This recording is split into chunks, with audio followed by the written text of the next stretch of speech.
Soir, nous sommes encore heureux de vous accueillir ici et nous prenons toujours plaisir à saluer ceux qui, par la voix des ondes, nous écoutent, qui sont soir après soir avec nous. Et je voudrais ce soir remettre un cadeau et mon petit cadeau spécial à tous nos amis, ceux qui nous visitent ce soir. Vous avez droit à ce cadeau que j'ai en main et je vais demander à une huissière de se présenter et on va offrir à tous les amis qui nous visitent ce soir, ceux qui n'ont pas encore eu ce cadeau, les amis visiteurs, vous avez droit aussi à l'avoir ce soir. Et voilà, tous les amis, on peut juste se mettre debout, souligner sa présence. Et vous avez droit ce soir à recevoir ce cadeau que nous vous offrons avec plaisir. Ce soir, comme nous l'avons aussi souligné, nous avons un message qui est extrêmement important et nous visons, et spécialement aussi ce soir, les jeunes dans ce message. Et dans le royaume de Dieu, Dieu s'intéresse à tout votre être. Tout votre être intéresse Dieu, votre santé physique, votre santé mentale, votre santé émotionnelle, tout comme aussi votre santé spirituelle. Il a dit, bien-aimé, je souhaite que tu prospères à tous égards et sois en bonne santé comme prospère l'état de ton âme. Et pendant nos séries de conférences, nous essayons de prendre plusieurs aspects dans le royaume de Dieu. Et vous pouvez aussi constater que c'est un sujet que nous ne pourrons pas en quelques semaines seulement couvrir. Le royaume de Dieu, c'est quelque chose que Jésus a dit qui est si important que nous devons fouiller, aller profondément pour trouver ce trésor. Jésus va dire, le royaume de Dieu, c'est comme quelqu'un qui travaille dans un champ et qui a trouvé un trésor. Qu'est-ce qu'il a fait? Il est allé vendre tout ce qu'il possédait pour venir acheter ce champ. Parce que dans ce champ, il y a un trésor. Pour nous montrer comment nous devons fouiller jusqu'à ce que nous arrivions à trouver ce qu'il y a dans le royaume pour notre bien-être. Frères et sœurs bien-aimés, chers amis, je vous invite à continuer à chercher sur le royaume de Dieu. Ce que nous faisons avec vous n'est qu'une introduction. Mais toute votre vie, vous devez vous engager à chercher, à fouiller, à connaître, à découvrir, à explorer les lois du royaume de Dieu. Parce que la Constitution nous dit, quand vous connaissez la vérité, à ce moment, vous serez libre. Il y a des choses que nous demandons, nous prions pour demander des choses que nous possédons déjà. Il suffit de connaître les lois et d'appliquer les lois parce que ces choses nous reviennent de droit, parce que nous sommes des citoyens dans le royaume. Donc, si Dieu ne veut pas que nous ayons quelque chose, cette chose ne sera pas écrite dans la Bible. Mais une fois que c'est dans la Bible c'est un testament. Donc, moi, mon père a laissé un testament écrit pour moi, je dois faire de mon mieux pour prendre et bénéficier de tout ce que mon Père a laissé pour moi. Et je dis Amen. C'est pourquoi nous appelons la Bible un testament.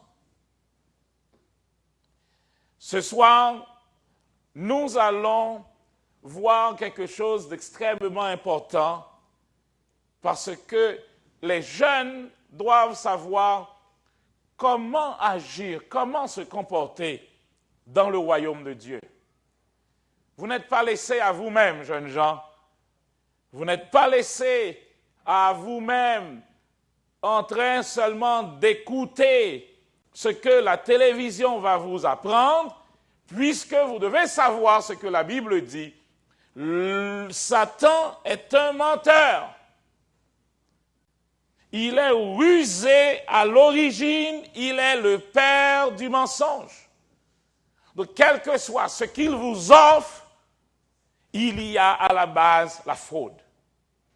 Proverbe 12, verset 5, c'est un texte important qui dit, je vais le lire pour vous dans ma Bible, ce n'est pas sur l'écran, Proverbe chapitre 12, verset 5, c'est un beau texte, un texte que vous pouvez aussi souligner chez vous. Ce texte dit, les pensées des justes ne sont que droiture, et la conduite des méchants n'est que fraude. Qu'est-ce que la Bible appelle un juste?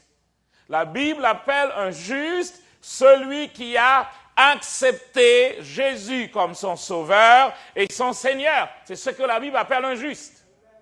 Amen. Et qu'est-ce que la Bible appelle un méchant?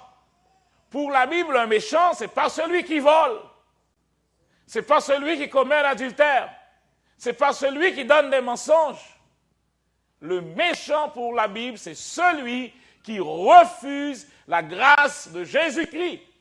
Donc, quand vous refusez la grâce de Jésus-Christ, toutes les autres choses que j'ai citées deviennent vie courante et normale.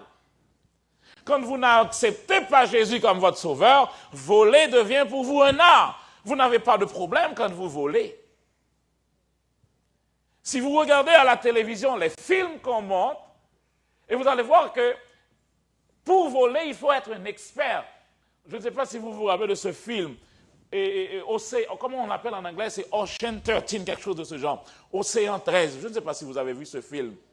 Où, pour voler un casino, il a cherché des experts en vol.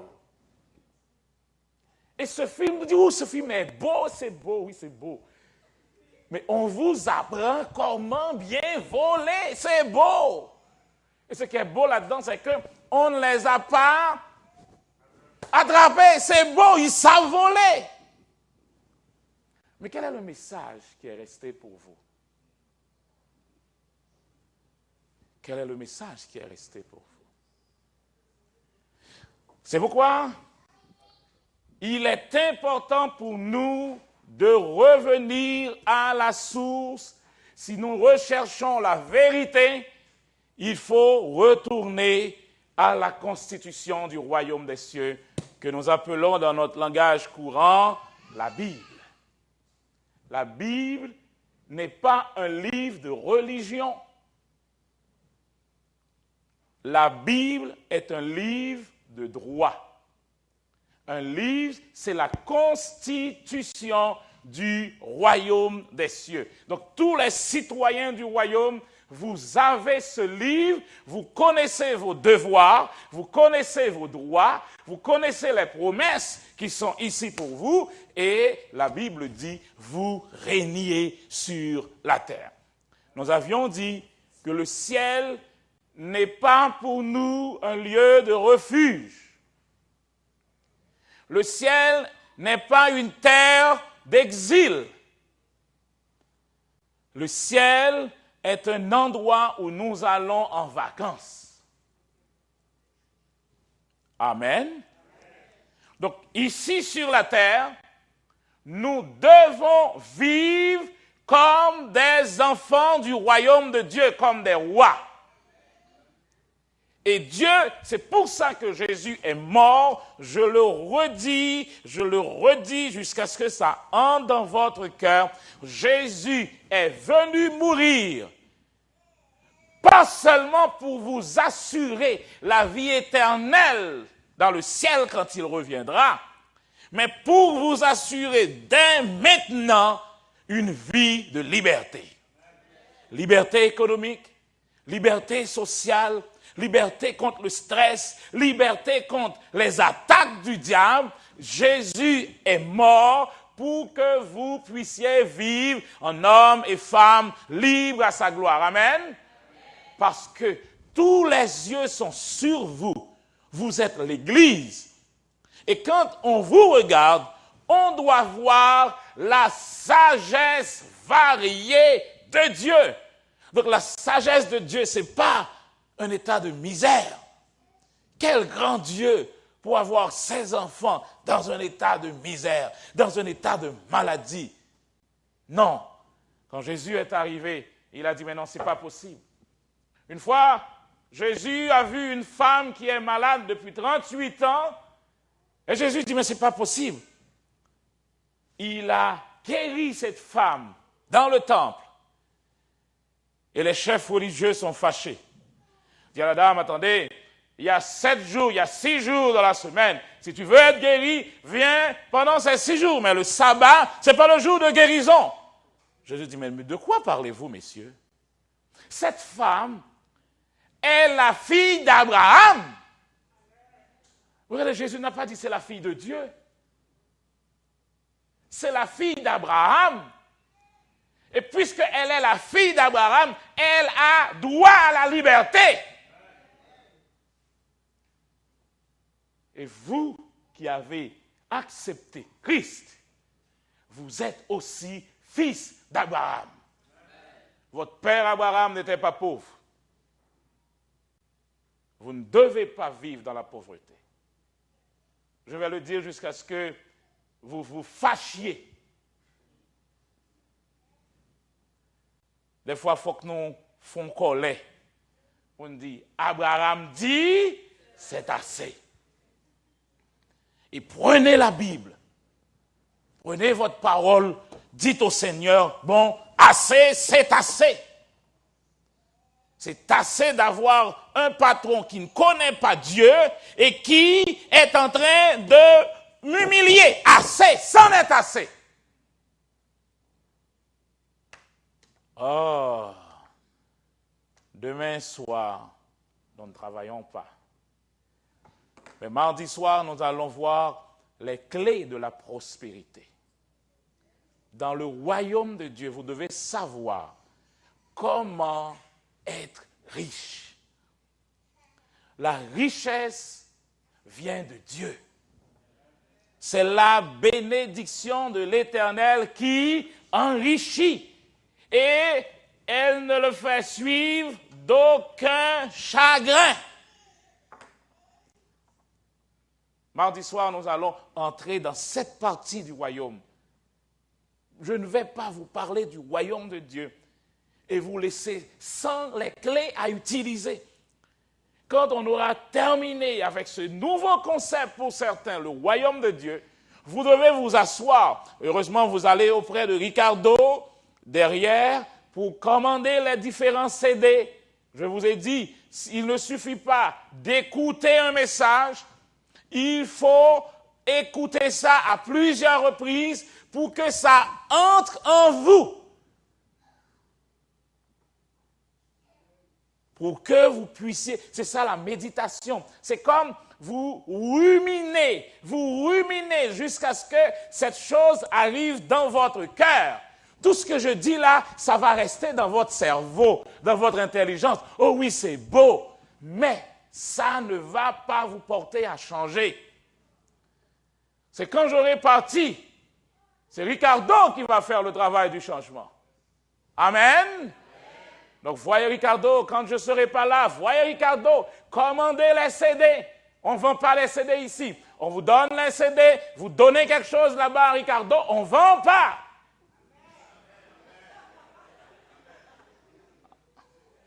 Nous sommes dans les clés du royaume. Dans les clés du royaume, il n'y a pas de pauvre. Le pauvre tend la main tout le temps, donne, donne, donne. Nous ne faisons plus ça. Amen.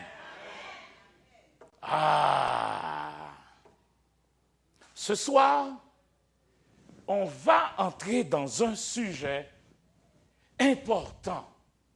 Et je commence par dire, prudence avec les gens. Dans le royaume de Dieu, on suit le roi.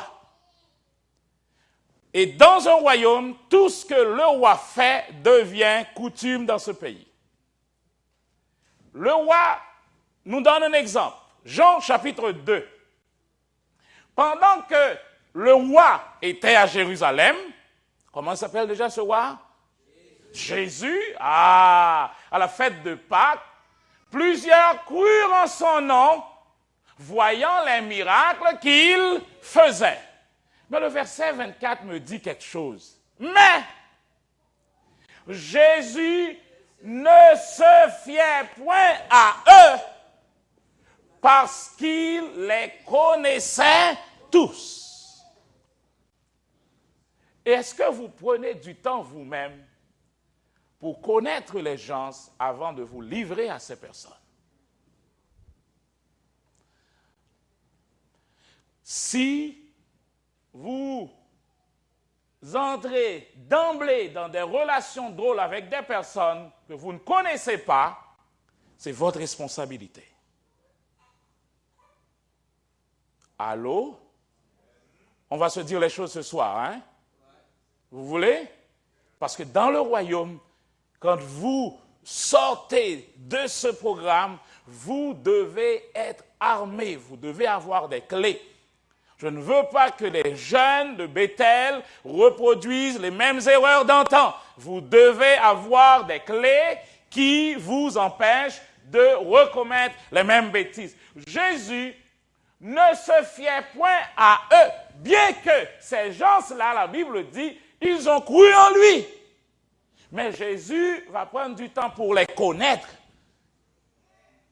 pour voir que, en fait, ils sont hypocrites. Et ils ne se fiaient point à eux. Nous devons prendre l'exemple de notre roi.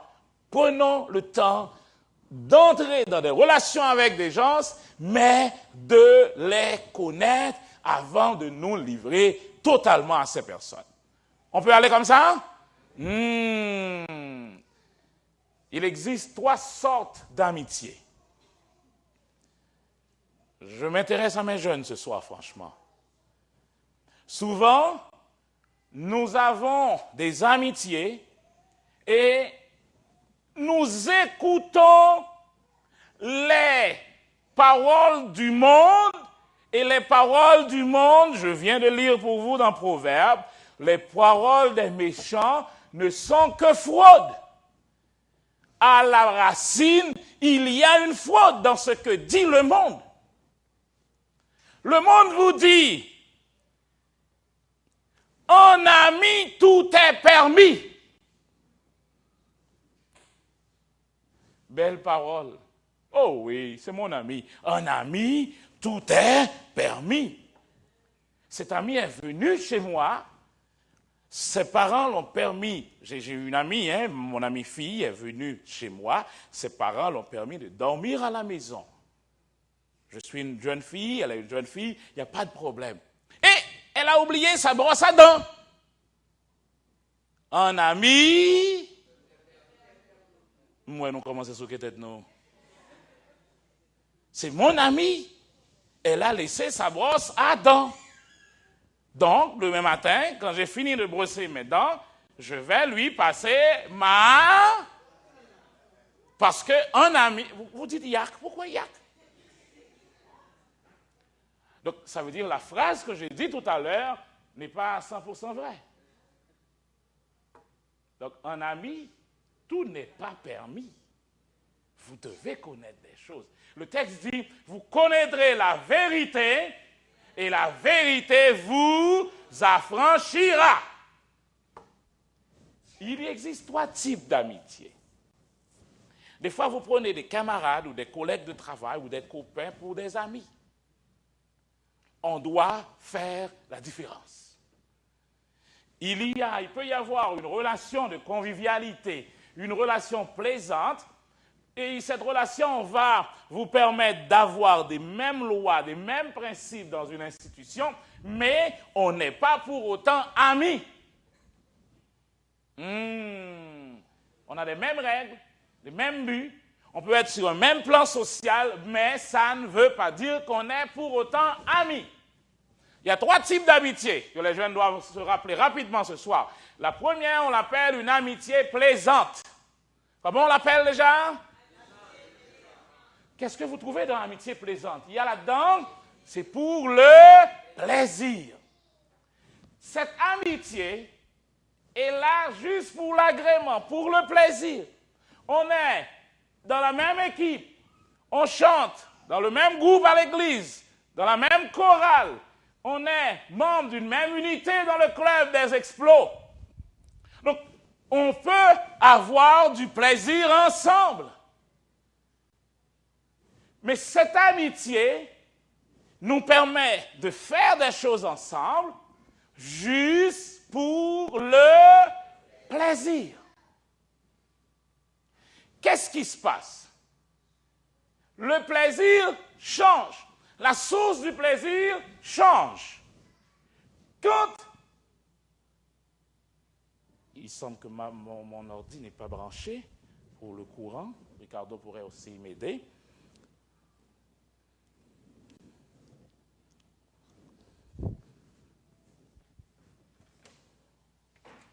OK.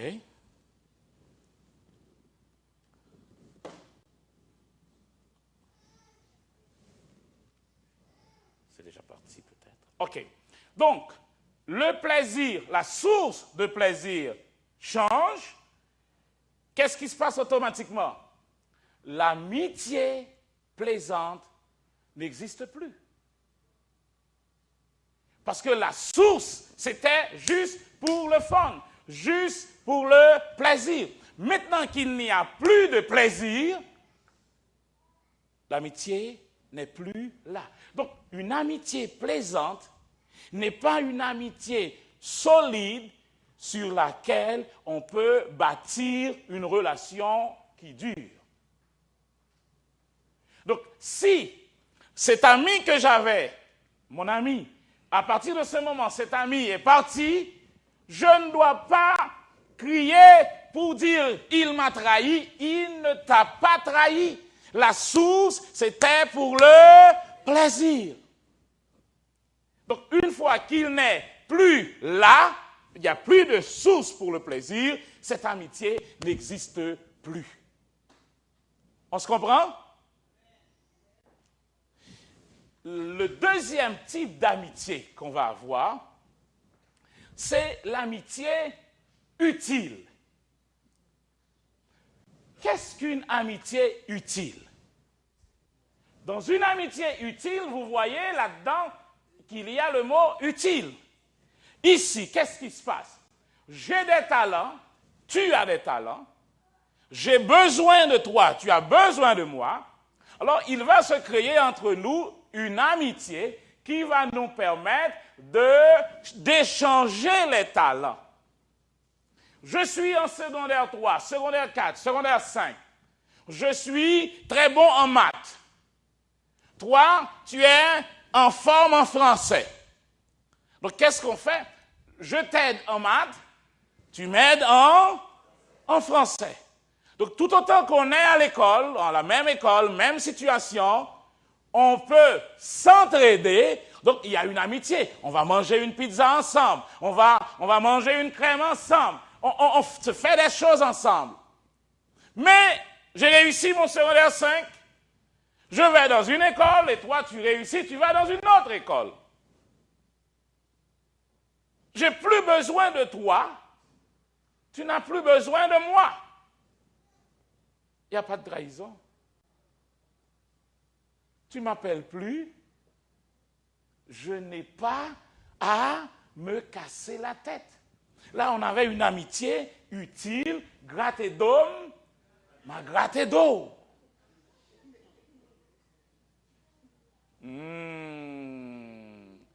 L'amitié utile est une relation accidentelle. Quand le besoin n'est plus là, l'amitié se dissout.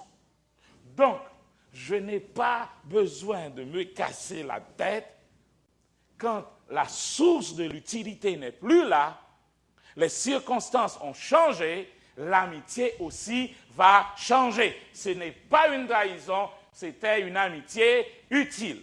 Ce n'est pas la personne qui était aimée, mais c'était plutôt ce qu'on attendait de la personne. J'avais besoin, pas de la personne, mais de l'aide en mathématiques. J'ai parlé de deux types d'amitié déjà. La première, la première amitié, c'est une amitié plaisante. La deuxième, c'est une amitié utile. Donc, vous avez des amis jeunes gens, vous devez vérifier pour voir, OK, je suis l'ami de Jacques, je dois vérifier quel type d'amitié que j'ai avec Jacques. Est-ce juste pour le hockey? Est-ce juste pour le basketball? Ou est-ce que je suis avec Jacques juste parce que j'ai besoin que Jacques m'aide en anglais? Utile ou plaisante? Et on va avoir un autre type d'amitié que nous appelons l'amitié parfaite. À partir de ce moment, j'aime la personne. C'est la personne qui est aimée. Là, je peux dire que c'est mon ami. Un ami est là pour aider l'autre, quel que soit le moment. La Constitution dit, un ami, l'amitié parfaite, vaut mieux même qu'un frère de sang. Vous savez, des fois, vous faites des erreurs, vos propres frères vous abandonnent, et c'est un ami qui vous reçoit. Donc, ici, vous devez vous rappeler que l'ami est là toujours pour votre bien. Vous voyez le bien de l'autre. L'amitié parfaite est reposée sur le même mot que nous traduisons par l'amour de Dieu dans la Constitution. Le mot agapé. Amitié et amour se reposent sur agapé. L'amour ne fait rien de malhonnête. Agapé ne cherche point son intérêt. Il ne s'irrite point. Il ne soupçonne point le mal. À partir de ce moment, cet ami veut mon bien. Si j'ai quelqu'un qui va cacher pour moi, mentir pour moi, ce n'est pas mon ami. Oh, Mbedi. L'ami veut mon bien. Si mon ami voit que je suis sur un chemin qui va conduire à une force à la mort, il ne va pas cacher pour moi. Le problème, c'est qu'il ne va pas m'abandonner, mais il ne va pas cacher non plus pour moi. Parce que ce qu'il veut, c'est mon bien.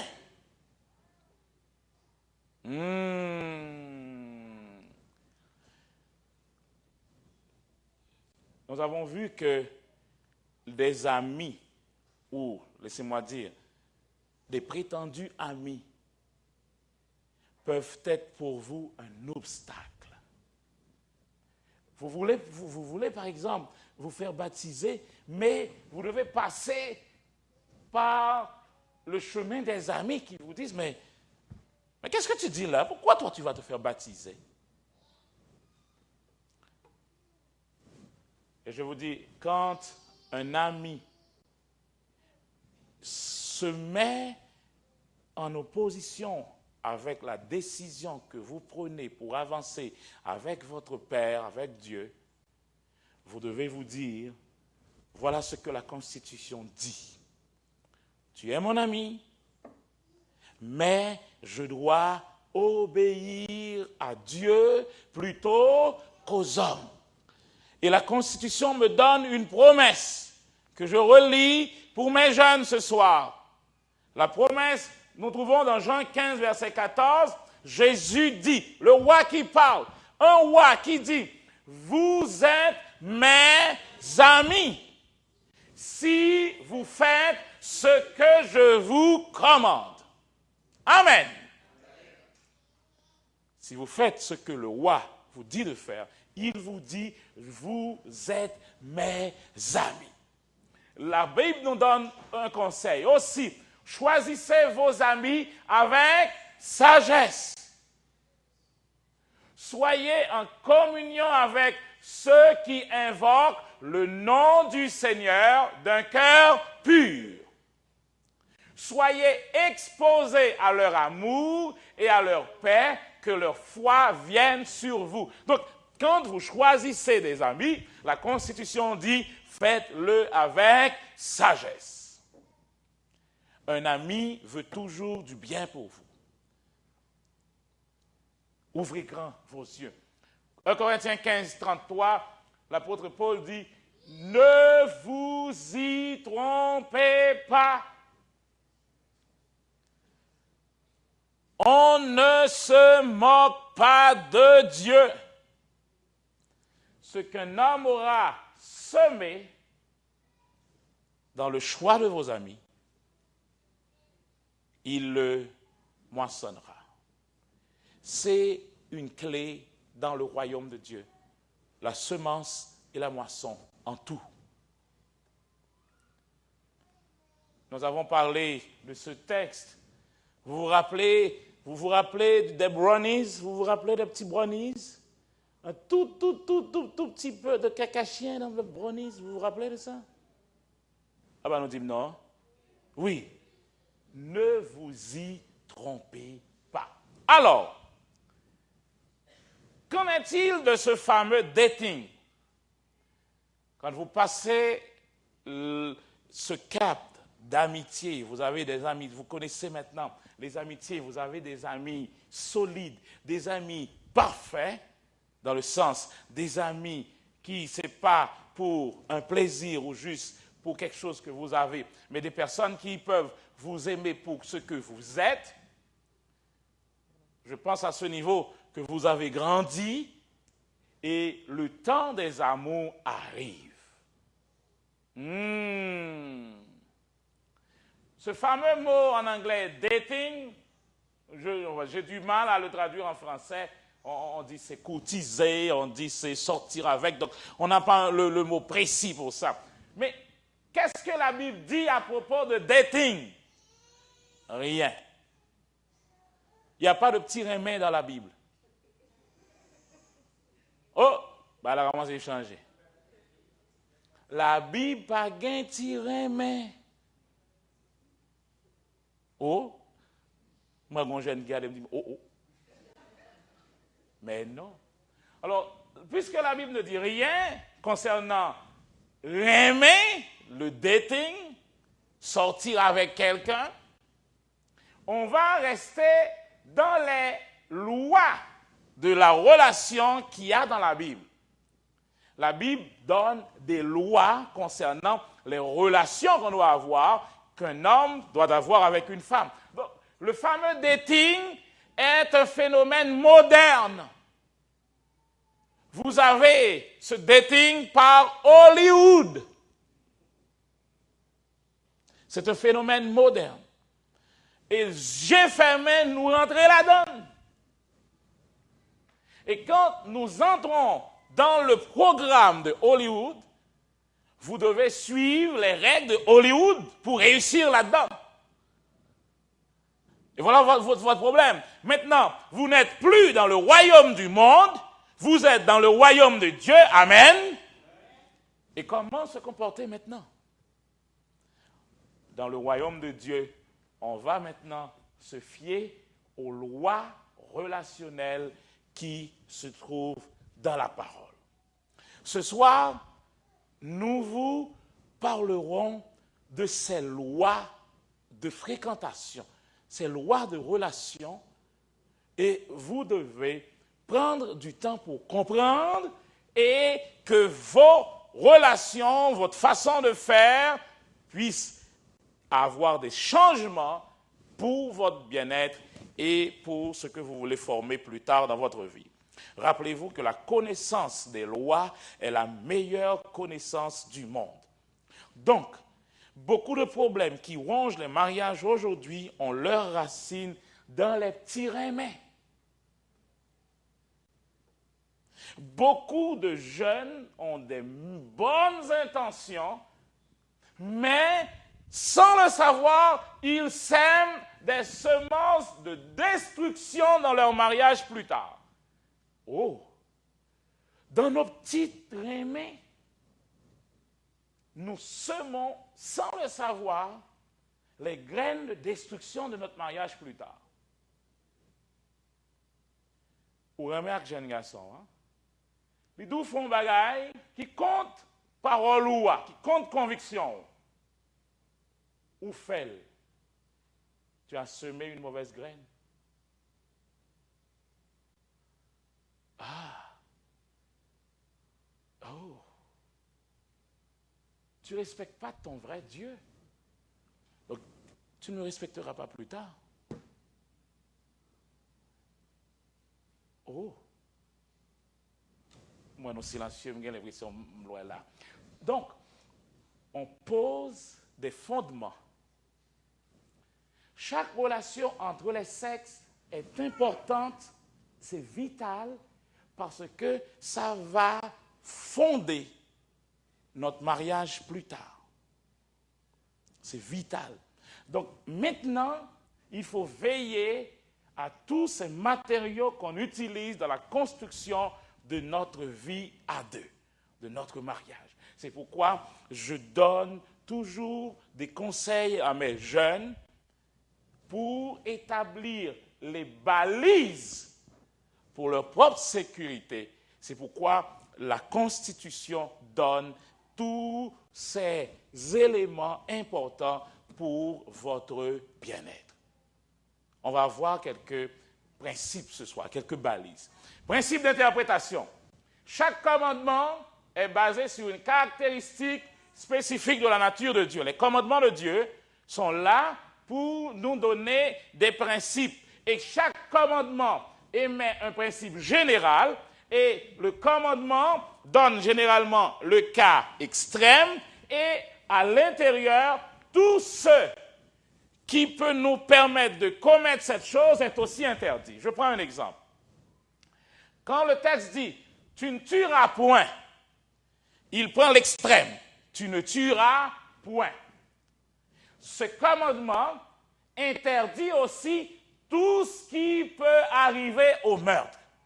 C'est pourquoi Jésus viendra pour dire, quand la Bible dit « tu ne tueras point », celui qui a déjà de la haine, c'est comme s'il a déjà tué.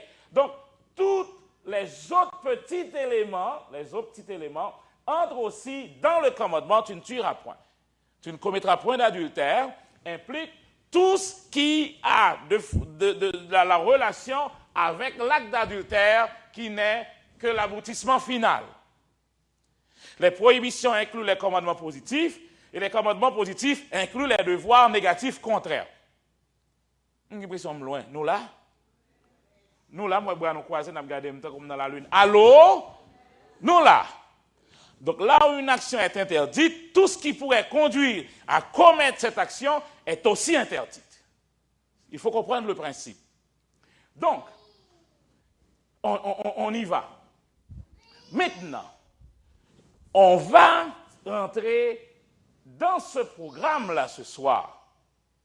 Qu'est-ce que nous devons connaître en tant que jeunes dans le royaume, en tant que citoyens, citoyennes dans ce royaume? Nous sommes appelés à démontrer l'amour de notre roi, l'amour de notre Père, l'amour de Dieu. Nous sommes appelés à démontrer ce même amour à une autre personne. Cette personne que nous avons sélectionnée, choisie, et nous disons, bon, je vais transmettre tout l'amour de Dieu à cette personne. Et voilà l'objectif du mariage. L'objectif du mariage, c'est prendre une personne, vous ne pouvez pas prendre tout le monde, vous ne pouvez pas prendre tout le monde. Vous pouvez vous marier à une seule personne à la fois. C'est à la fois à nous aimer ou bien Guy-Jean? Et cette personne, vous dites, je vais transmettre à cette personne l'amour de Dieu. Donc tout ce que Dieu est pour moi, je vais le transmettre à cette personne. Amen. Donc qu'est-ce que Dieu va faire? Dieu va transmettre tout ce qu'il a comme l'amour d'un homme à ta femme par toi, et tout ce qu'il a de l'amour d'une femme à ton mari par toi. Donc le mariage, c'est pas pour me rendre heureux moi-même, me rentrer dans le bagage qui est trop pour moi, mais c'est pour rendre l'autre heureux. Nous mettons commencer sur la tête, non? Donc, je ne me marie pas pour être heureux. Je me marie parce que je suis déjà heureux. Et je vais transmettre ce bonheur à une personne pour qu'elle devienne elle-même aussi une personne heureuse.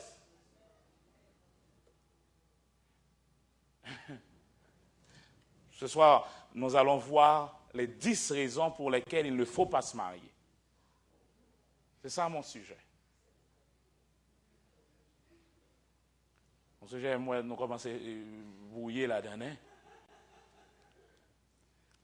Il faut que vous arriviez à comprendre que dans le mariage, vous allez apprendre la patience, vous allez apprendre la sagesse, vous allez apprendre l'amour, vous allez apprendre la discipline, vous allez apprendre le sacrifice, vous allez apprendre comment souffrir gracieusement. Vous souffrez, mais vous restez toujours joyeuse.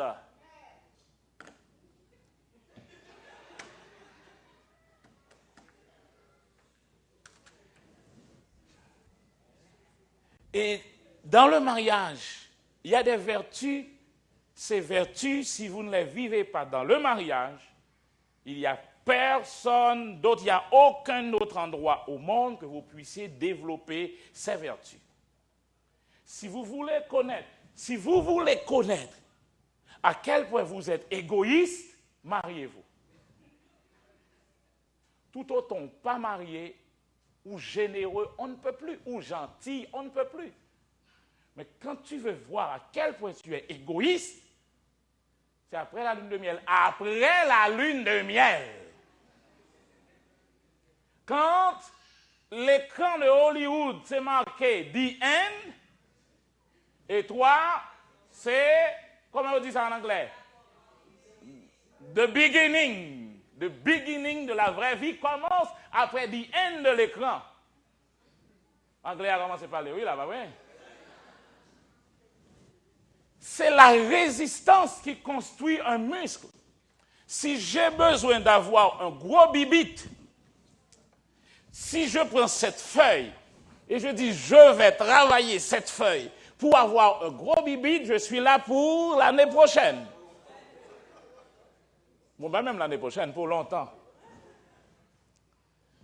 Mais vous devez avoir une résistance pour former le muscle.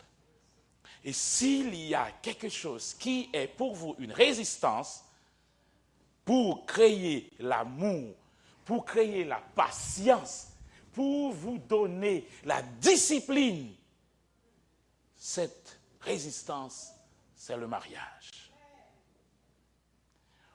Ou lever pestel. Pestel, ou manger poisson à yam blanc. Bon bagay. Gonek pestel dans zone nationale. Voilà que maintenant, ou marié à Monique, qui saute la Tibonite, qui mangeait du riz blanc avec la l'eau, elle voulait manger chaque jour. Ou voulait manger yam blanc chaque jour. Bon problème qu'on y a. Nous pas faire des chaudières dans le là. Donc, ou pouvez manger des fois poisson à la l'eau ensemble. Poisson tourne vivre, la l'eau diri, la l'eau tourne viande. Gon l'autre jour à manger yam a diri ensemble. Ou je vais manger la l'eau avec yam, ou je vais manger poisson à diri. Donc, le mariage va vous apprendre la sagesse. Ou généralement, lorsqu'on patou, ou peser pat là en bas pour le monter. Lui-même, il pèse en haut. Chaque matin, il lève une pour pat là. Et il y a des gens qui donnent un mauvais conseil. Je l'appelle un mauvais conseil. Il dit, achetez des pâtes. C'est un mauvais conseil. Je ne suis pas obligé d'acheter des pâtes. Donc, il faut accepter que madame moi pèse en bas, moi pèse en haut. Donc, je ne suis pas obligé de fâcher parce qu'il pèse en bas, ou pas obligé de fâcher parce qu'il pèse en haut. L'on vient, pèse en bas, l'on vient, pèse en haut, mais nous même pâte. Donc, vous allez apprendre dans le mariage à tolérer des choses chez l'autre. Tout autant pas Mario, pas Jean à qui point ou égoïste. C'est le muscle est formé par la résistance. Donc, le mariage est une institution qui est dans ce monde, mais qui nous donne des leçons sur l'autre monde, sur le royaume de Dieu. C'est pourquoi le mariage est important pour Dieu. Vous devez faire de votre mieux pour réussir dans le mariage. Parce que c'est un véhicule que Dieu choisit pour vous faire grandir et devenir ce que vous devez être.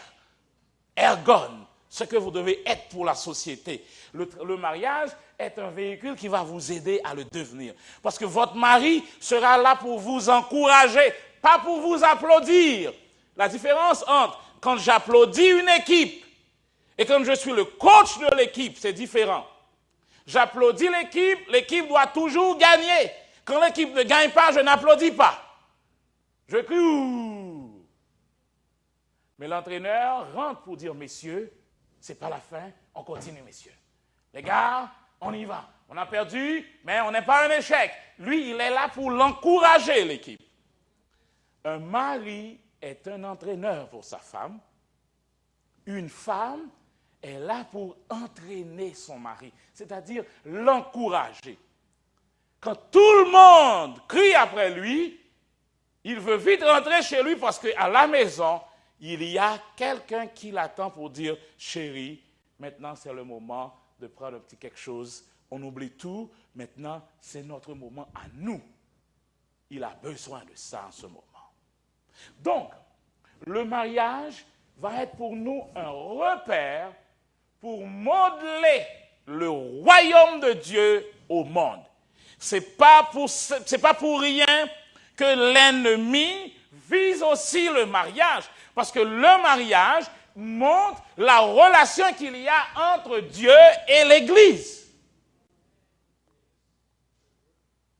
Le mariage montre à quel point Dieu aime l'Église.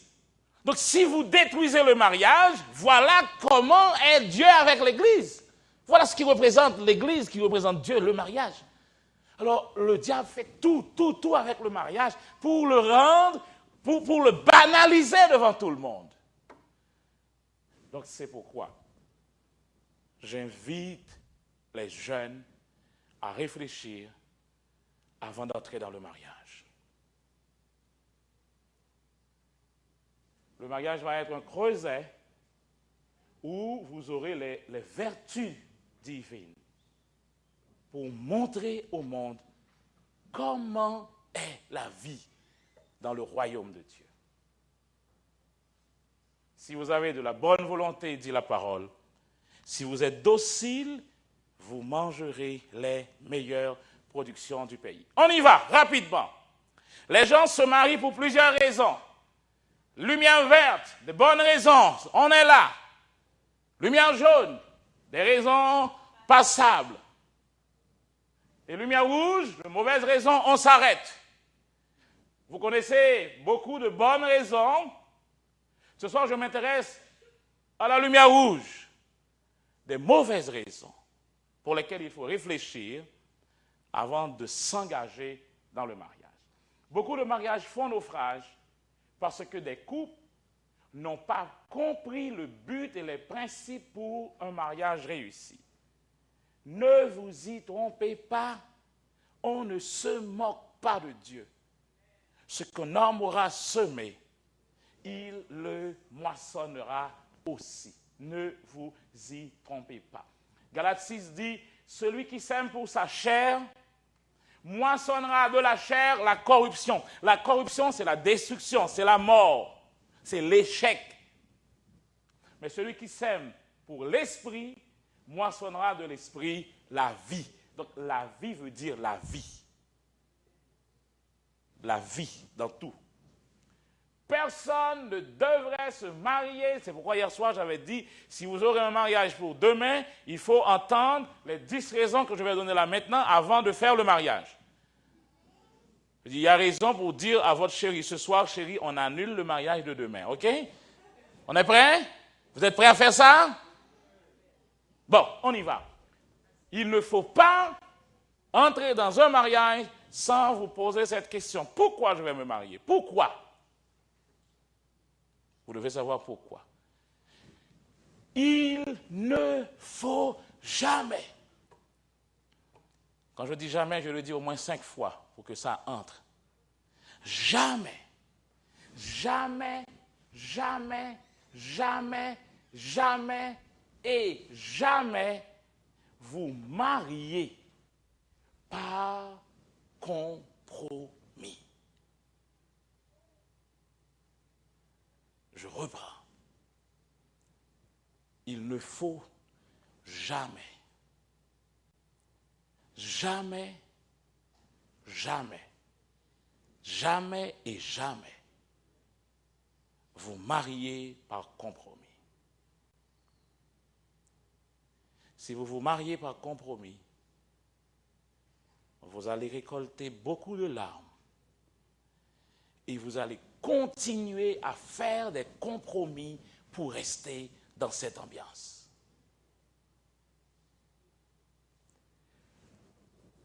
Quand vous allez dans le mot compromis, quand vous prenez des synonymes, vous voyez, il y a tout ça. Donc, quand vous êtes dans des compromis, vous êtes dans des côtes mal taillées, des demi-mesures.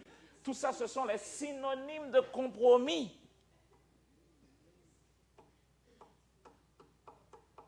La nuit, les chats sont gris. Mais non, les chats sont toujours comme un genre. Et à quelle nuit, quel jour? La nuit sont toujours les mêmes.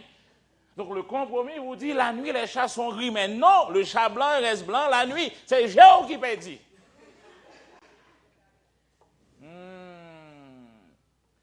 Tout ce qu'on obtient par compromis, on finit par le perdre. Oh, ça fait mal quand après plusieurs années, quelqu'un vous dit, même pas déjà vraiment, c'est pas Paul qui t'a fait me marier avant.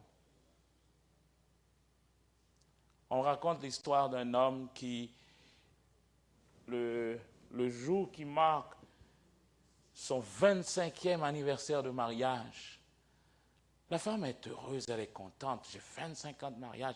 Et l'homme se lève et il commence à pleurer. Qu'est-ce qui se passe, chérie? Et l'homme commence à dire, tu te souviens? Tu te souviens de ce que ton père m'avait dit? Il m'avait dit, 25 ans de prison ou le mariage? J'ai choisi le mariage. Aujourd'hui, je serai libre.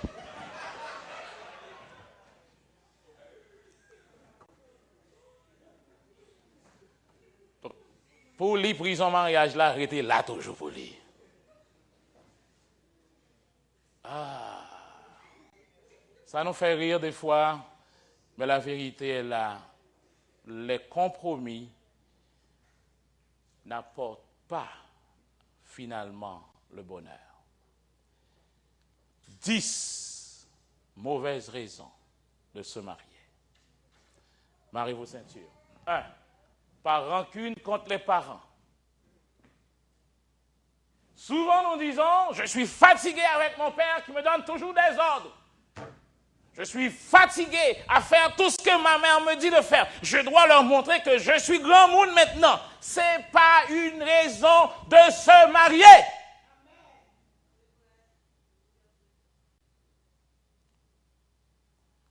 Moun qui marie depuis plusieurs temps, voulez tourner petit moun ou même voulez le marier parce que vous comprenez. Un tel mariage n'est pas motivé par l'amour. Il n'y a pas d'engagement dans ce mariage. Donc vous allez le faire parce que vous en avez assez avec vos parents. Ce n'est pas une raison d'aller vous marier. Si c'est pour savoir marier demain, annulez le mariage à Kounia. Benadou, annulez, en avant. Relais, dit chérie, on annule. Oh, nous ne pas dire mais non, nous pas annuler. Nous connaissons pas la règle. Deuxièmement, pour laisser une maison malheureuse, ça a presque la même histoire, mais ça c'est sur un autre plan. Ce n'est pas que mon père me donne des ordres, ce n'est pas que mon père me montre que je suis un enfant, je dois faire SS, marcher sous 13 pour voir piler 14. Je dois lui dire, au Québec, quand on a 18 ans, c'est 16 ou 18, à quel âge? À 18, là, jour pour jour, il y a des jeunes, jour pour jour, ils sont partis. Moi, je suis grand monde maintenant, je suis grand monde, jour pour jour. Pour laisser une maison malheureuse, ce n'est pas une raison de se marier. Vous en avez assez avec la mauvaise situation dans votre maison. Voilà ce que vous pouvez faire. La Constitution est avec vous. Vous avez des promesses dans la Constitution. Prenez la parole. Prenez la puissance que vous avez, le nom de Jésus. Vous avez des talents. Développez vos talents. Vous voulez une maison? Louez-vous une maison. Vous êtes grand monde, ok? Louez-vous une maison. Trouvez-vous un emploi. Mais ne vous mariez pas. Parce que finalement, vous savez ce que vous allez faire? Vous allez faire un switch de mauvaise situation. Des fois, le long caille, tout beau caille la gagné, ou relais propriétaire, ou dit bon, j'en ai assez, ou pour qu'on gagne l'estomac pour ça, ou à lâcher ton caille. Nous allons comme ça me dire. On a tout beau, qu'est-ce qu'il faut propriétaire qu'on y a? Bon, mais ben là. C'est exactement ce que vous voulez faire ici. Prenez votre temps. Développez ce que vous êtes. Allez à l'école. Formez-vous. Devenez ce que vous devez être. Mais ne vous mariez pas parce que dans la maison, pas de marshmallow dans le frigidaire. Ou même manger popcorn à marshmallow, donc pas de ou aller marier pour aller manger marshmallow. Le marshmallow a fini, il y a aucun problème à malo. C'est marshmallow a fini quand même, moi je viens de malo quand même. Troisième raison, ne vous mariez pas parce que vous avez une image de soi négative. Ça veut dire quoi? Vous n'avez pas d'estime personnelle. Vous voulez toujours vous cacher derrière quelqu'un. Et la meilleure chose pour vous, c'est de dire, bon, ok, on va le marier. Et généralement, vous mariez à n'importe quoi qui vient parce que vous voulez cacher. Ce que vous devez savoir, la vérité, c'est que un mariage agrandit les défauts dans votre caractère. Tout autant pour marier, vous ne pouvez pas à quel niveau de défaut il y a. Mais quand vous mariez, votre défaut apparaît au grand jour. Et si vous n'aviez pas de base, vous allez aggraver votre mauvaise estime encore. Regardez bien ceci. 1,5 plus 1,5 donne combien? Ah ben non, pas qu'on a rien, ça nous dit là. 50 cob plus 50 cob, bah qui ça? Yon piastre. Pas $10 millions, 50 cob, bah $1, non? Et non, cob, moi, il y a quand même 50 cob, bah yon piastre, yon good. 1,5 plus 1,5 donne 1. Écoutez ceci. L'homme n'est pas la moitié de la femme. La femme n'est pas la moitié de l'homme. Hollywood vous dit, vous allez chercher votre moitié. Dieu ne crée pas de moitié de personne.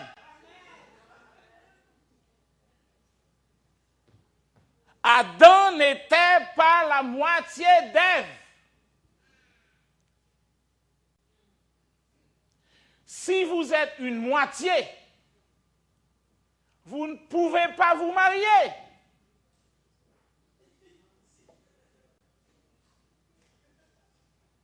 Oh oh. La Bible ne dit pas le petit garçon quittera son père et sa mère. Et elle dit, la Bible, l'homme. Il y a un homme complet, un homme mature, quittera son père et sa mère et s'attachera à sa petite fille, à sa femme. Donc, mathématiquement, ça c'est normal. 1,5 plus 1,5 égale 1. Il n'y a pas de mystère dans ça. Mais la Bible dit, l'homme quittera son père et sa mère et s'attachera à sa femme, et les deux donnent 1. Voilà le mystère du mariage. Je ne suis pas une moitié. Je suis complet. Marié à, je prends un exemple, marié à 28 ans. Pas poser une question, est-ce que c'est vrai? Je ne connais pas. Mais à 28 ans, je ne suis pas une moitié de personne. À 28 ans, je connais qui machine pour me prendre pour comme. Vous êtes d'accord avec moi? À 28 ans, je peux bouillon zé pour comme. Ça ne me pas faire gratin.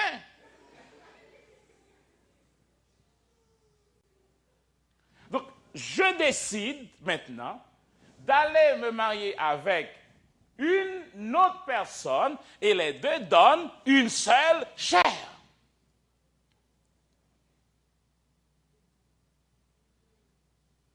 Si vous n'êtes pas indépendant,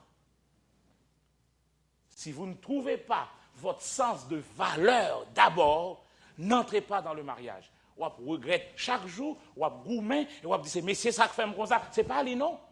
C'est parce que votre estime n'est pas là. Vous devez trouver votre valeur dans votre relation avec le Christ. Votre identité en tant qu'enfant de Dieu, en tant qu'héritier de son royaume, vous devez savoir ce que le texte dit. Tu as du prix à mes yeux. Donc, ma valeur ne dépendra pas de l'homme que je vais épouser, de la femme que je vais épouser. Ma valeur, je l'obtiens de ma relation avec Christ. Je suis citoyen ou citoyenne du royaume de Dieu. Voilà ce que je suis.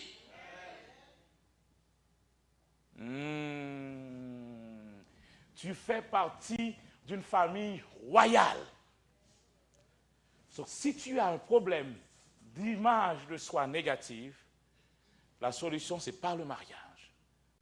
C'est retrouver ta valeur dans ta relation avec le Seigneur. Remonter tes taux, mais pas fou et corps dans le mariage qu'on y a.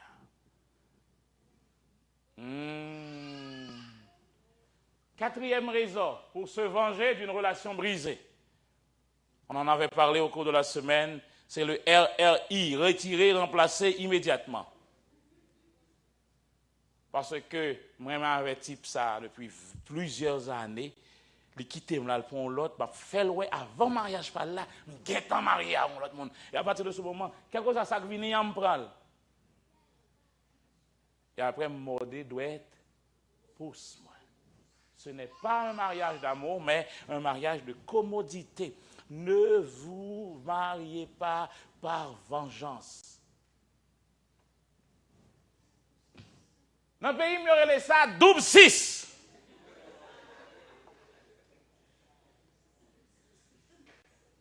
Ou commencez à quitter l'almanach là. Ah, il y a des jeunes qui peuvent comprendre ça, je me dis à la même. Ok, bon, je parle français, jeunes ne comprennent pas. L'almanach là veut dire ou quitter 31 jours. Donc, ou avez une année, 31 années à dépasser, ou dans 32 ans, ou quitter l'almanach là derrière. On va contre l'almanach là tout, c'est calendrier. Ah bon, c'est calendrier. Ok. Vous avez laissé le calendrier derrière. Hein? Le calendrier s'arrête à 31. Vous êtes à 32. Aucun nec pour 12. Je t'aime. Donc, ou banane. Et à partir de ce moment, on s'aime à tout vent. Et vous allez avoir des pleurs et des grincements de dents. Des fois, vous dites, non. Comment me fait? Quand je sorti pour c'est en bas, messieurs, ça vient tomber là, pour faire tout ça sans marier. Et puis c'est en bas, messieurs, ça vient parce qu'on perd double 6 là. Ne vous mariez pas par peur de vous retrouver seul. Vous devez savoir que vous n'êtes jamais seul. Amen. La peur est un problème, est un poison pour le chrétien. La Bible dit 366 fois comme commandement, n'ayez pas peur.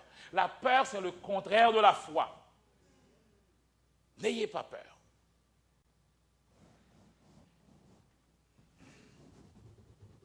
Vous savez, et là, il y a un point qui va peut-être faire mal. Pour cette raison-là, il y a des gens qui font des mariages que vous appelez dans votre fameux pays des mariages pour résidence. Ou bon, mais si on pas connaît ni en peintre ni en peinti. Alors j'allais dire almanach calendrier, vous voulez quitter où? Alors quelqu'un vous dit, bon, je vais en Haïti, donne-moi une photo, je vais chercher quelqu'un pour toi. Donc vous voulez une photo, vous mariez par photo.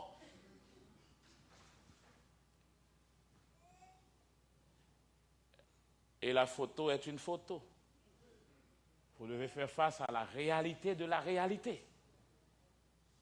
On tombe encore ici dans un piège des pleurs et des grincements de dents et des compromis. C'est parce que justement vous avez peur. Mais rappelez-vous bien que Dieu est toujours avec vous. La peur d'indépendance. Et là, je m'adresse à beaucoup de parents qui font l'éducation des enfants et qui ne permettent pas aux enfants d'apprendre à faire des choses eux-mêmes. Mon gros pays, ok. Une machine à laver, ok. Une machine pour vaisselle, ok. Une machine pour passer rad, ok. Nous pouvons gagner nous-mêmes? On ne peut pas gagner ça. Bon. Mais j'ai une petite fille qui se développe dans ma maison qui n'a qu'à laver une chaussette. Et puis voilà, brusquement, problème courant. Machine à laver n'a pas marché. Machine vaisselle n'a pas marché. Machine manger n'a pas marché. Machine passer n'a pas marché. Et lui dit, bon, ok, je vais le marier.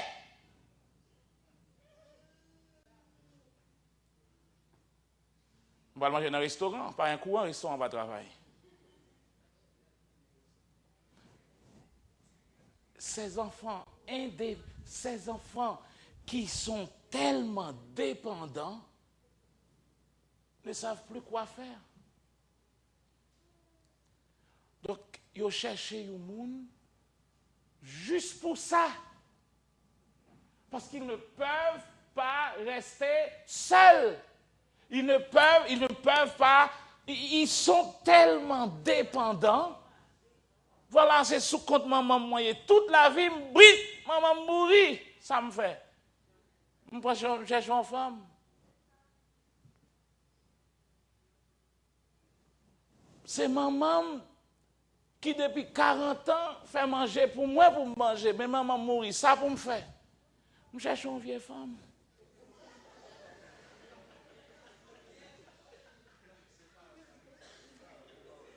Non, mais non, entendez-nous. Vous riez, mais écoutez, vous savez, le créole, bon créole, là, quand on dit une vieille femme, ça veut dire une bonne vieille femme, oui. Ah, bon vieille femme, oui, pas la plus belle toujours, oui. Ce n'est pas une raison de se marier.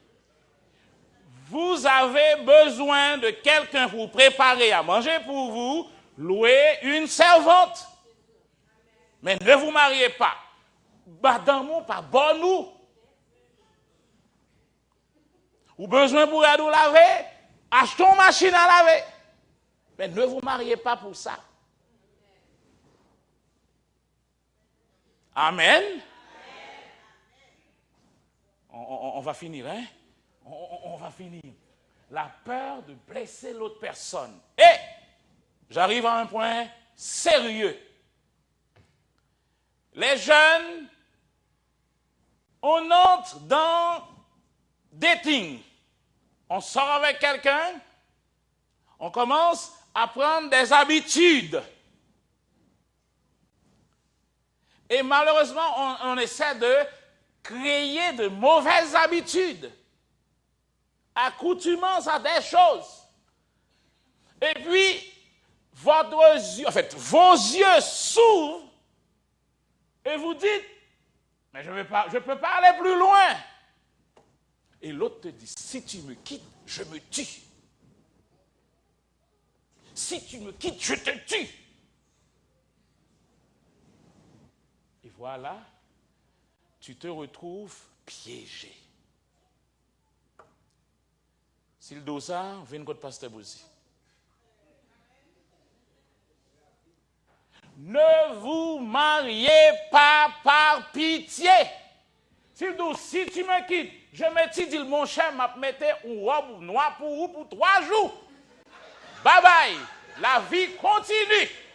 Où est-ce qu'il va être tête? Mais allez, bye bye. Ou robe noire 3 jours, me crier, ou fini. Bye bye.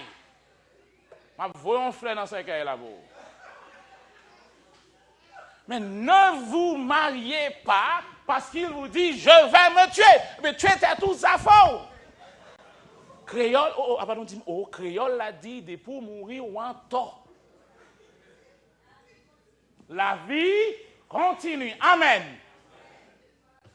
La Bible dit, déchargez-vous sur lui de tous vos soucis. Donc, toute peine, toute cri, bon Dieu, paye toute peine déjà. M'a prié pour 3 jours, reste là, la gueule sous dos Jésus, puis moi, je continue.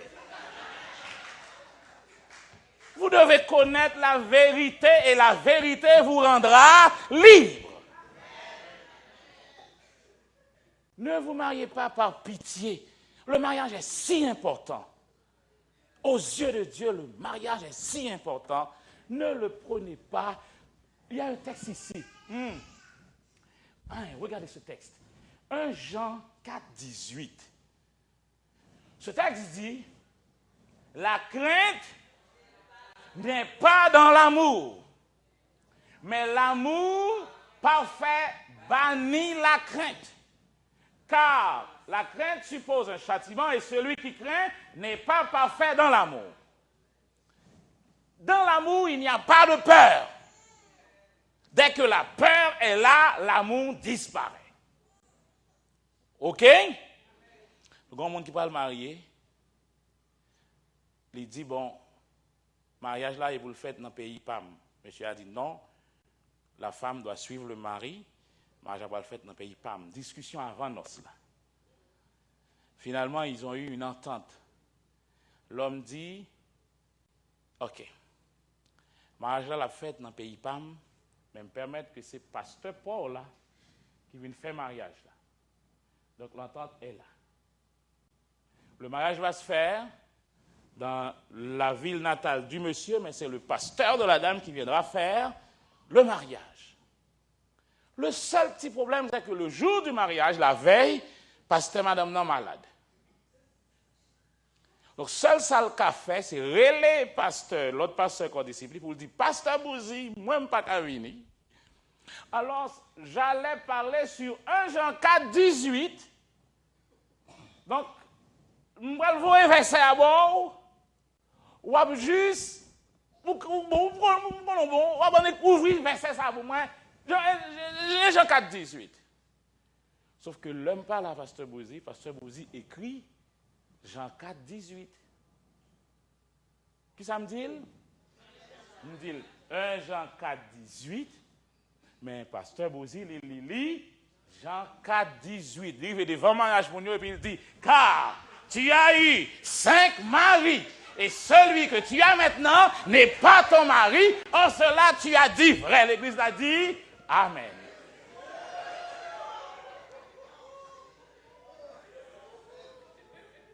La crainte n'est pas dans l'amour. Ne vous pas dire sous la peur ou gagner quand même. Alors, pas garde pasteur Bouzi, non, c'est pas lui qui te fait bagarre là. Hein? Moi, je commence à vivre derrière, garde pasteur à ce côté. Hein? Huitièmement, pour être un thérapeute ou un conseiller pour l'autre, il est gentil. Et elle m'a beaucoup aidé. Et alors? Donc je vais me marier parce que tu es gentil avec moi. Et puis, et alors? Ça te coûte quoi ta gentillesse? Ma paye au lit en argent, c'est quoi? Tu es gentil, d'accord? Ok, et après? Donc je vais me marier avec toi parce que tu es gentil avec moi. J'avais un problème de caoutchouc qui est en panne dans la ria, ou vini en bas neige là, ou de monter caoutchouc. Donc merci, tu es gentil. Et après? Donc c'est pour ça que je vais me marier avant parce que vous me dans la neige là, vous avez dans la neige. Mais alors?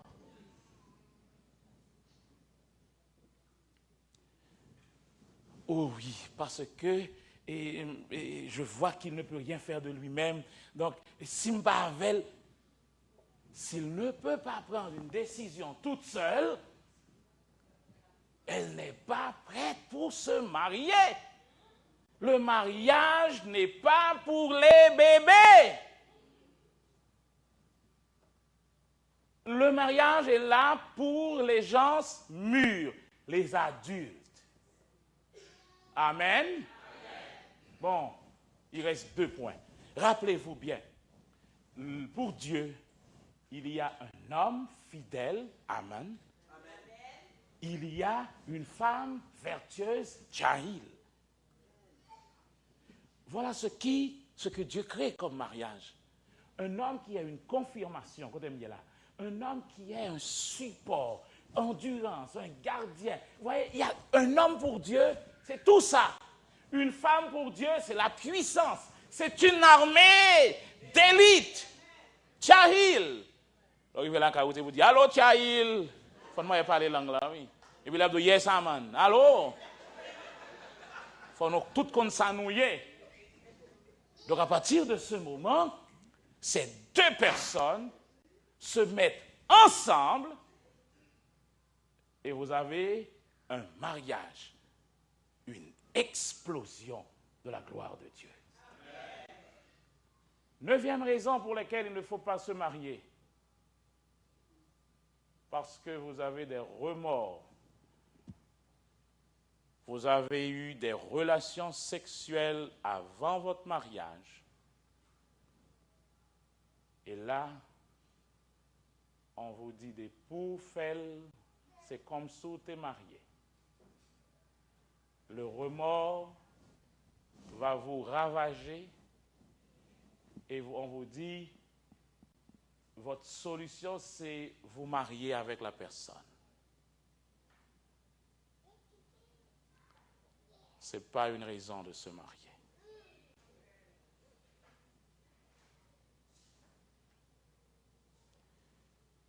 Dans le manuel du fabricant, le sexe est approprié seulement à l'intérieur des liens du mariage.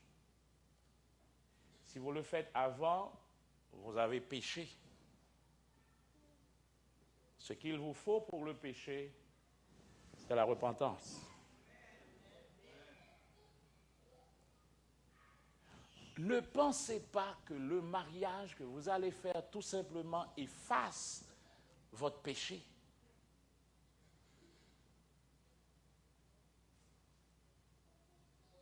Dieu n'a pas dit que ce que vous allez faire vous-même va enlever votre péché. Le péché, le remède du péché, c'est la repentance. La repentance implique de voir ma faute et de décider de ne plus retourner là-dedans. Et maintenant, je marche à la lumière de la Constitution. Je retourne dans le programme de l'abstinence sexuelle, avoir un comportement sain. Le 10e point est connexe, parce que vous tombez enceinte. Et vous devez savoir une chose, ce n'est pas Satan qui vous rend enceinte. Vous êtes enceinte parce que quand vous allez dans un rapport sexuel, le résultat normal, c'est de faire un bébé.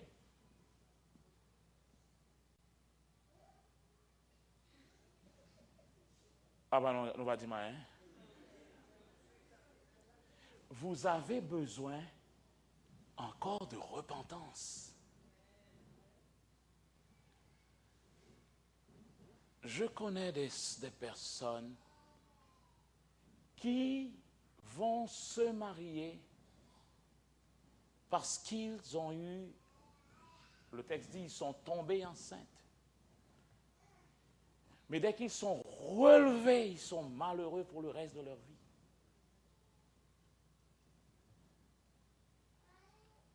Je ne suis pas là pour encourager le point 9 ni le point 10. Le point 9, c'est pécher contre la parole. J'avais dit au début, quand le roi vous donne un ordre, tout ce qui est connexé avec cet ordre est aussi interdit. Tu ne commettras point d'adultère veut dire tu n'es pas marié, toi, tu ne peux pas aller dans aucune relation sexuelle. La relation sexuelle hors du mariage n'est autre que le péché. Dans tous les films de Hollywood, c'est normal. Mais c'est un péché pour Dieu.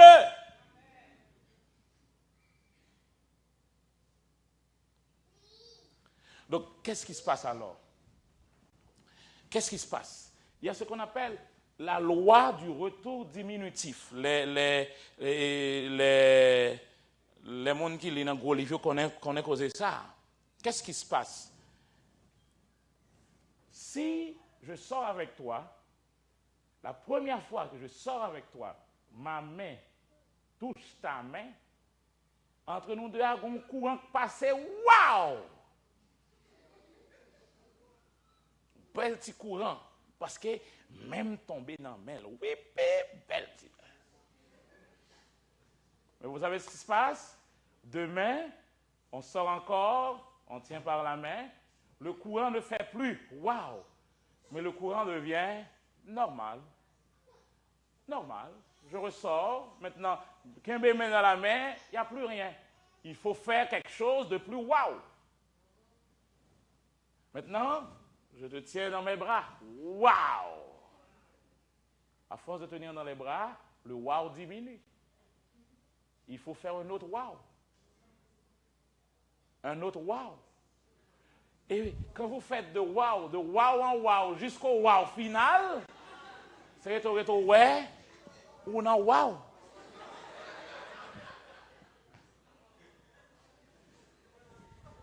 C'est pourquoi il faut être prudent avec les affections, les émotions quand on sort. Mettez vos balises. Vous savez comment on tue, comment on fait bouillir des grenouilles vivantes? Yo pas en la gueule non bagage de l'eau chaude, la voler, des grenouilles là qu'on vole. Il y a un piège à éviter. Il y a un piège à éviter. Quand on dit tout le monde le fait, écoutez, Dieu a fait de son mieux pour vous créer unique. Vous n'êtes pas tout le monde. Piège à éviter. Et je ne t'en fais pas, je me contrôle. Je sais où et quand m'arrêter. Écoutez, voilà. Mais qui j'en ai tué, yo bouilli crapaud. L'aime fini, il faut m'aller. L'air fini, nous tous besoin d'aller. Mais qui j'en ai bouilli crapaud. Crapaud, sont bêtes qui adaptent facilement. Ils remettent de l'eau frette, ils mettent dans de l'eau frette, et puis crapaud ouvre col, waouh! Ils juste mettent sous foie avec un petit feu doux. Feu doux. De l'eau a chauffé tout doucement, et plus de l'eau a chauffé, plus crapaud a une capacité pour adapter la de l'eau. Ou si de l'eau a vient pire, waouh! Les adapter, waouh! Waouh! Sauf que de l'eau a lui-même la prend degré. Waouh! Et crapaud a fait mes yeux, waouh!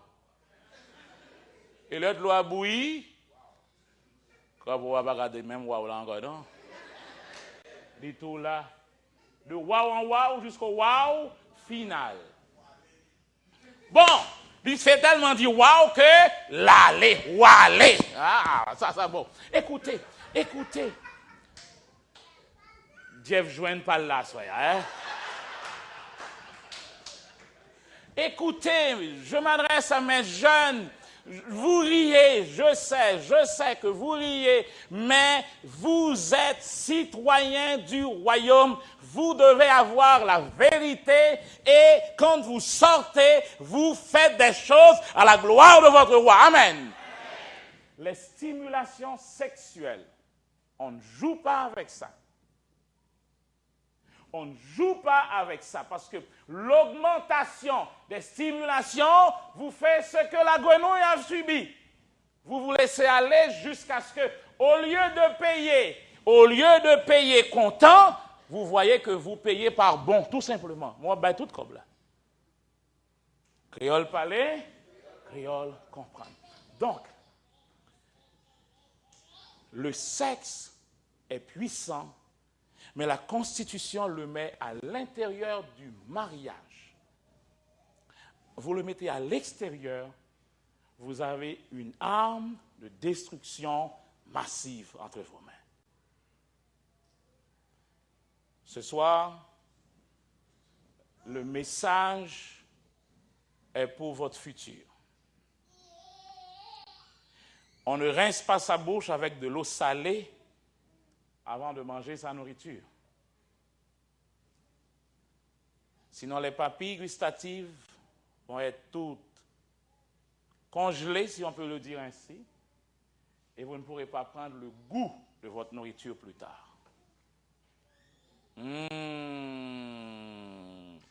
Les commandements de Dieu ne sont pas des barrières pour vous empêcher d'être heureux. Au contraire, ce sont des balises pour vous empêcher d'être malheureux. Vous n'allez pas vous marier par remords sexuels, parce que la Constitution dit, en tant que jeunes gens, je me respecte, je ne vais pas ici. Ne me dites pas que vous ne pouvez pas. Écoutez, ne me dites pas que vous ne pouvez pas. Je reprends. Ne me dites pas que vous ne pouvez pas. Dites que vous ne voulez pas. Parce que la Bible dit, je puis tout par celui qui me fortifie. Donc si vous dites, je ne peux, la Bible vous condamne automatiquement.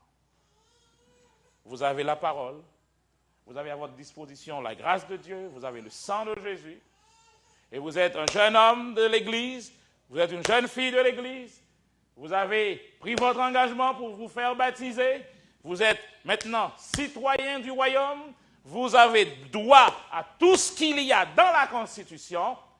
Et maintenant, marchez en nouveauté de vie et que votre vie soit à la gloire de votre Maître. Amen. Amen. Amen. À partir de ce soir, il n'y a aucune jeune fille qui va faire un mariage par compromis.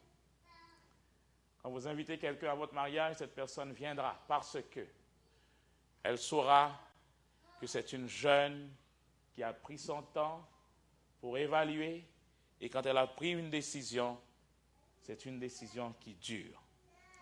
Sinon, si vous allez faire vos mariages par compromis, ajoutez dans les cartes cette rubrique. Gardez cette carte. Si toutefois on va divorcer, on vous invite encore.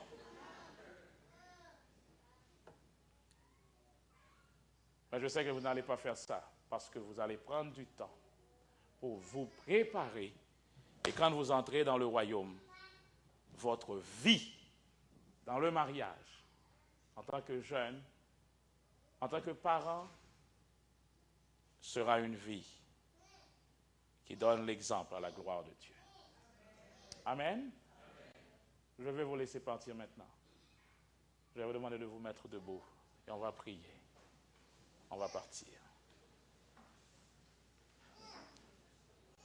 Je réitère toujours cet appel avant de prier de tous ceux-là qui veulent plonger sabbat matin pour dire à tous que je suis maintenant citoyen du royaume et je suis l'exemple du roi.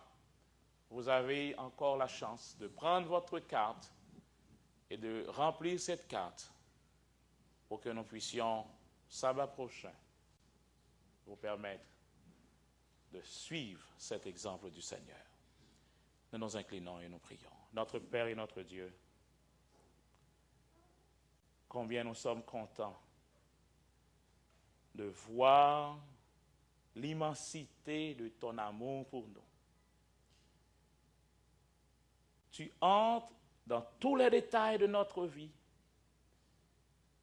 parce que tu désires nous nettoyer des erreurs et nous permettre de vivre dans le royaume et de régner. Ce soir, Père, nous voulons te dire merci parce que tu as ouvert nos yeux sur les lois de la fréquentation dans le royaume. Nous avons compris l'importance que le mariage a à tes yeux. Et tu l'as fait pour notre bien-être, pour nous former, pour nous sanctifier, pour nous permettre de témoigner ton amour à un être que nous aimons tant. Et merci, Père, parce que ce soir, tu nous montres ce que tu attends de tes enfants, de marcher en nouveauté de vie et de témoigner du royaume de Dieu autour de nous. Père, je te prie en ce moment pour chaque jeune de l'Assemblée, chaque jeune de cette Église, ceux qui nous écoutent par Internet. Je te prie, Père, de leur pardonner leurs erreurs. Nous savons que toi, tu es un Dieu qui nous aime. Et quand tu nous révèles nos péchés, ce n'est pas pour nous humilier, mais c'est pour nous en débarrasser, pour marcher avec toi.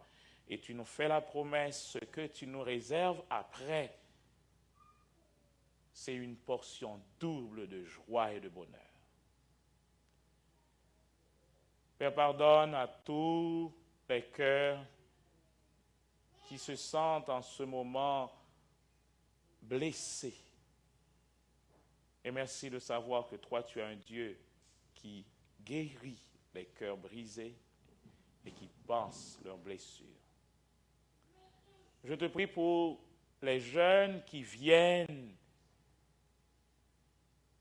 Merci, Père, parce que ces paroles que tu as semées dans leur cœur forment des balises pour leur empêcher de commettre les erreurs des autres passés. Père, je te prie pour chaque famille de cette salle. Je te prie pour les parents, que ces conseils puissent aussi les aider à orienter leurs propres enfants vers le futur, vers le royaume. Et la gloire remontera à toi et à toi seul. Merci pour la promesse de nous accompagner jusqu'à nos demeures respectives par l'ange de l'Éternel qui campe autour de nous pour nous protéger. Et merci parce que tu assures pour nous un bon sommeil. Et demain, nous allons dans nos activités régulières. Et mardi soir, nous retournerons encore à tes pieds pour prendre les instructions du royaume, pour régner à ta gloire. Nous t'en prions ce soir dans le nom de Jésus, notre divin Sauveur.